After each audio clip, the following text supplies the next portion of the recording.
Hello guys, welcome to my channel. आज हम georgette के सूट की कटिंग करेंगे और मैं ना इसकी स्टिचिंग की वीडियो पहले ही अपलोड कर चुकी हूँ। मुझे लगा कि कटिंग की वीडियो डिलीट हो गई है, लेकिन आज पड़ी थी, मैंने सोचा डाल देती हूँ। ये देखिए, ये जॉर्जेट का सूट है और ये हैवी साइज ही है, इतना कम भी नहीं है। तो ये फ्रंट का पल्ला है और बैक का पल्ला है और कपड़ा बहुत ही कम था इसका। ना मैंने बोल दिया था पहले से कि मैं हाफ़ बाजू बनाऊँगी, तो फिर बोल रही थी कि छोटी सी बनाना, ज़्यादा बड़ी नहीं बनाना। तो ये नीचे लेस की 3 लाइनें लगी हैं और फ्रंट के ऊपर ही है एम्ब्रॉयडरी, बाकी सारा सूट प्लेन है। तो इसके नीचे ना वो बोल कर गए थे टाफ्टा की लाइनिंग, लेकिन ना टाफ्टा की मिली नहीं, फिर मैंने क्रेप की लाइनिंग ही लगाई थी। तो इसको फ्रंट के पल्ले को अलग कर लिया है, सिलाई के साथ उन्होंने स्टिच किया हुआ था। अब सेंटर से पकड़ कर ना इसको फोल्ड कर लिया है कढ़ाई को अच्छे से। तो इसकी मार्किंग करते हैं। इनका फ्रंट का नेक है 7 इंच और बैक का है 8 इंच। पीछे का नेक बड़ा है इसलिए इसका तीरा कम ही रखा था मैंने। तो ये इसको सेट कर रही हूँ। जॉर्जेट का कपड़ा है, हल्का सा हाथ लगने से ही हिल जाता है। ये लेंथ है 40 इंच, 41 इंच ले लिया है नीचे से, क्योंकि इसका घेरा फोल्ड नहीं होगा। नीचे लेस लगी हुई है, यहाँ से 41 इंच लेकर तीरा 6 इंच लिया है। नीचे को 7 इंच ले लूँगी मैं, यहाँ से 6 इंच और नीचे को 7 इंच का बना लेंगे बॉक्स। और बस्ट है इनकी 43 इंच, 11.25 हो गया चौथा भाग। तो ये 2 इंच का और 1 इंच का निशान लगाकर 2 बार गोलाई डाल देनी है आर्म होल की। बहुत ही अच्छा कलर है ना। तो ये जॉर्जेट के कपड़े जो हैं कलर भी ऐसे ही रहता है तो अच्छे लगते हैं, पार्टी वेयर सूट होते हैं। हिप है इनकी 45 इंच, 11.25 हो गया चौथा भाग। 12.25 और 13.25 होता है ना, मैंने 13 इंच ही लिया था। तो यहाँ से 13 इंच का सीधा मार्क करके तो कट कर देना है। प्लेट भी डलेंगे इसके ऊपर और लाइनिंग भी लगेगी, और इसकी वीडियो मैंने अपलोड की हुई है स्टिचिंग की, तो वो मैं अब इसके ना डिस्क्रिप्शन में लिंक दे दूँगी उसका, अगर आपने देखनी हो तो। वैसे आपने देखी होगी जॉर्जेट की, मैंने सूट की कटिंग की वीडियो और स्टिचिंग की अपलोड की थी पहले से ही। तो बस इसकी इतनी ही मार्किंग होती है। जो लाइनिंग वाले सूट होते हैं जहाँ प्लेट वाले बस्ट का निशान लगाना होता है और आर्म होल का, तो बाकी के निशान में लाइनिंग लगाने के बाद में लगाऊंगी। पहले प्लेट की मार्किंग करते हैं लाइनिंग लगने के बाद, और बाद में हम फिटिंग की मार्किंग फिर से उठकर दोबारा से करते हैं। ये कपड़ा बचा है बाकी वाला, तो इसको भी वैसे ना कॉटन का कपड़ा चिपकता है, इसको हल्का सा हाथ लगाओ तो उसी तरफ खिंच जाता है। तो ये भी मैं 13 इंच ही ले रही हूँ इसको भी। तो अब इसके ऊपर ना ये फ्रंट का पल्ला धीरे से रख कर तो इसको कट कर दूँगी। 13 इंच मैंने डबल फोल्ड करके बिछा लिया है कपड़े को। तो पीछे का जो है वो थोड़ा ज़्यादा लेना है, हमने घेरा फोल्ड करना है। फ्रंट के ऊपर तो लेस लगी है, उसको फोल्ड करने की ज़रूरत नहीं है। तो ये फ्रंट के जो सूट का पल्ला है ना उसको रख दिया है, अब सेम वैसे ही कट कर देंगे। बड़ी मुश्किल से सेट करके रखा है, मैं काफ़ी वीडियो कट कर देती हूँ क्योंकि ये ना बहुत ज़्यादा हिलने डुलने वाला कपड़ा है। तो कोशिश करती हूँ कि बिल्कुल परफेक्ट से कट हो जाए, क्योंकि बड़ा छोटा पल्ला हो जाएगा तो फिर प्रॉब्लम हो जाती है। तो ये सीधा सीधा कट कर लिया, अब आर्म होल को कट कर देंगे। तो नेक को एक बार मैं फिर से ना देखकर फिर ही आर्म होल कट करती हूँ। ऐसे जो सूट होते हैं फिसलने वाले, नहीं तो कई बार ना पीछे का तीरा कम रह जाता है। ये देखिए इसका भी थोड़ा कम लग रहा है, हिल जाता है। तो ये फ्रंट के 2 पल्ले उठाने हैं आगे वाले, तो ये 1 इंच वाली जो काट है वो भी कट कर देनी है यहाँ से डीप आर्म होल की। अब इसकी ना बाजू कट करनी है, थोड़ा सा कपड़ा बचा है छोटू सा, तो उसकी बाजू कट करूँगी। तो ये मैं आपको बिछा कर दिखाती हूँ, ट्रांसपेरेंट है कितना, नीचे से सारा फर्श दिख रहा है। तो ये हमने कट कर लिया। फ्रंट के ऊपर एम्ब्रॉयडरी है, तो वो समोसा लेस लेकर दे जाते ना मेरे को ऐसी, तो बाजू के ऊपर भी लग जाती। बाजू मैंने लगता है प्लेन ही बना दी है, मुझे तो वीडियो देखी नहीं, प्लेन ही होगी। तो बाजू के नीचे भी मैंने लाइनिंग लगाई थी, क्योंकि जो हाफ बाजू होती है ना उसके नीचे मैं लाइनिंग लगा देती हूँ। तो ये कपड़ा बचा है, इसको पहले डबल फोल्ड किया है, फिर 4 फोल्ड करके इसकी बाजू कट करेंगे। बाजू है इसकी 5 इंच रखी थी मैंने छोटी वाली, वैसे तो पौनी ही लिखी हुई है, पर मैंने कपड़ा देखकर ही बोल दिया था कि बाजू पौनी नहीं बनेगी। तो बोल रही थी कि लाइनिंग की बना देना, पर बुरी लगती है ना लाइनिंग की बाजू। मैंने कहा नहीं बनाऊंगी, तो अब छोटी ही बनाओ, चाहे स्लीवलेस डालो, क्योंकि कपड़ा कम है। ऑनलाइन मंगवाया था इन्होंने, अगर देखकर सूट लो तो फिर पूरा ही कपड़ा मिलता है।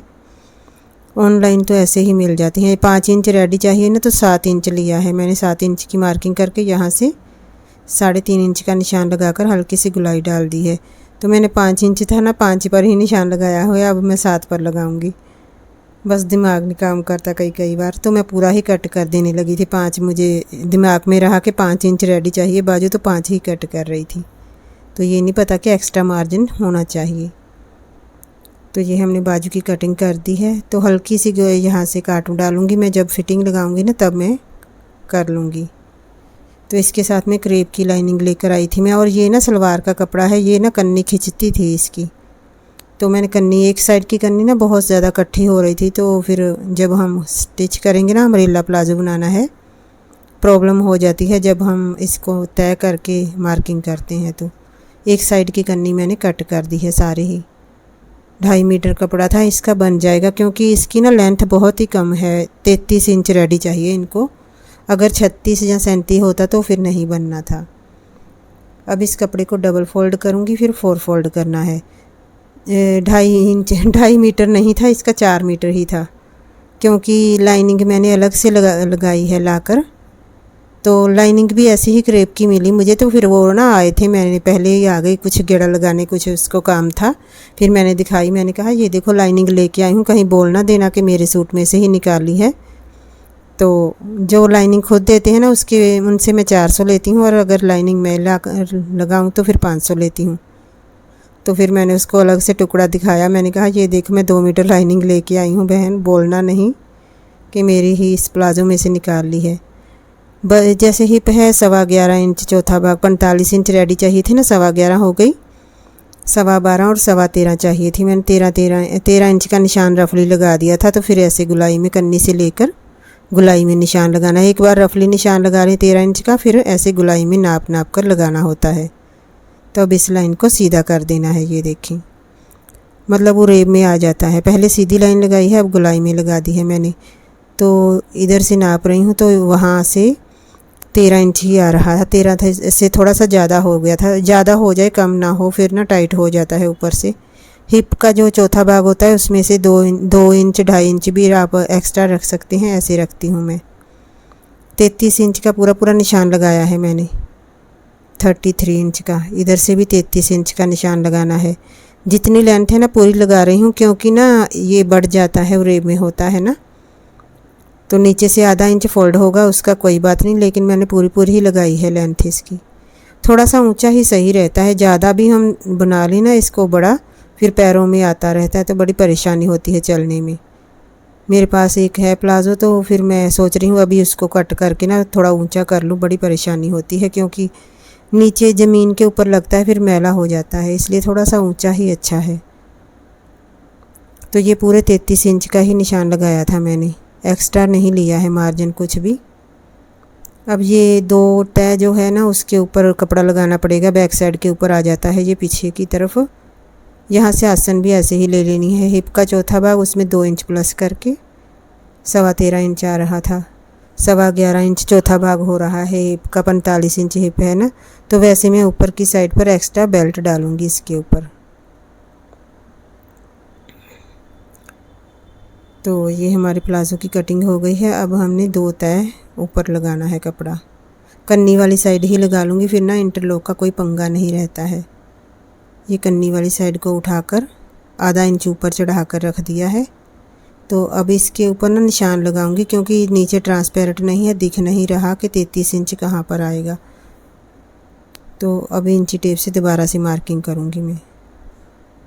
आधा इंच ऊपर चढ़ा कर रख लिया है इसको। तो इंची टेप से मैंने आसन भी कट कर ली है, लेकिन अंदाजे से थोड़ा सा कट कर लूँगी। यहाँ से 33 इंच पूरा ही आ रहा है, यहाँ से मार्किंग करनी शुरू कर दूँगी। ये देखें गुलाई में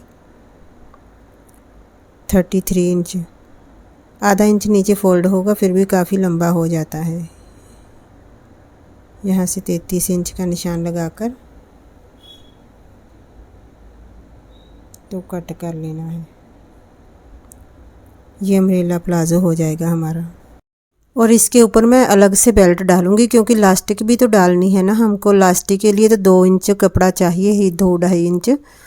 2 इंच ही हम लेते हैं लास्टिक के लिए, तो इस बार हमने 3 इंच लूँगी क्योंकि सिलाइयों में भी आना है आधा इंच मार्जिन, 2.5 इंच की पट्टियाँ लूँगी 2, तो वो ऊपर लगेंगी लास्टिक के लिए।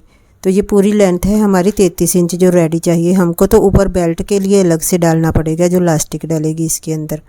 तो ये कपड़ा बचा है, इसमें से मैं 2 पट्टियाँ निकाल लूँगी 13-13 इंच की लंबाई में, क्योंकि इसकी हमने 13 इंच ली है ना, तो 13 से थोड़ा सा ज़्यादा ही ले लूँगी क्योंकि ये उरेब है, थोड़ा सा बढ़ जाएगा ये। तो ये हमारे पास कपड़ा बचा है, इसमें पहले मैं लंबाई के निशान लगाकर 2 पट्टियाँ निकालूँगी, वो ऊपर की साइड पर लगाकर उसमें लास्टिक डाल दूँगी। तो लास्टिक वाला ही होता है ये प्लाज़ो। तो हमेशा ही ना मैं जब अम्ब्रेला प्लाज़ो कट करती हूँ ना, तो ये हमारी आसन भूल जाती हूँ मैं। इस बार मैंने आसन का भी निशान लगा लिया है।